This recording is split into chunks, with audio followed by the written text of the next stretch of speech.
Hi friends, ఇక్కడ మనం వచ్చేసి మెదక్ డిస్ట్రిక్ట్ చిన్నగన్పూర్ ఐఎంఎల్ డిపోలో అయితే చూస్తున్నాం కదా.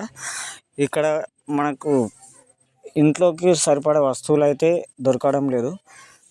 అయినా ఇక్కడ చూడండి ఫ్రెండ్స్, తాగడానికి మాత్రం ఎంత విచ్చలవిడిగా మందు వైన్స్లకు అయితే తరలింపు జరుగుతూ ఉంది. ఇక్కడ కొన్ని కోట్ల మాలు ఇక్కడైతే ఒక్కటే రోజులో ఇంతగానం సెల్లింగ్ అవుతుంది.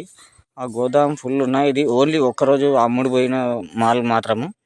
ఇది ఇంకా ఇంతకు ముందు కూడా చాలా డిసిఎంలు కూడా వెళ్ళాయి.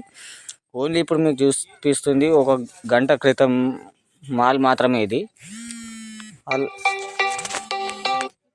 అలాంటిది చూడండి ఫ్రెండ్స్, ఎన్ని లక్షల కోట్ల మాల్ ఉందో. మనకు ఇప్పుడు వంట గ్యాస్ అనేది దొరకలేదు, సమాజానికి ఎంతో అవసరమైనవి మాత్రం దొరకలేదు. అలాంటిది వద్దు అనుకున్నదేమో చూడండి ఎంత విచ్చలవిడిగా ఉంటుంది. ఇదే విధంగా వీడియోస్ మీకు ఇలాగే అందిస్తూ ఉంటాను. ఈ వీడియో కూడా నచ్చితే లైక్ చేసి సబ్స్క్రైబ్ చేయండి. మీ అభిప్రాయం ఏంటో కామెంట్ రూపంలో పెట్టండి ప్లీజ్.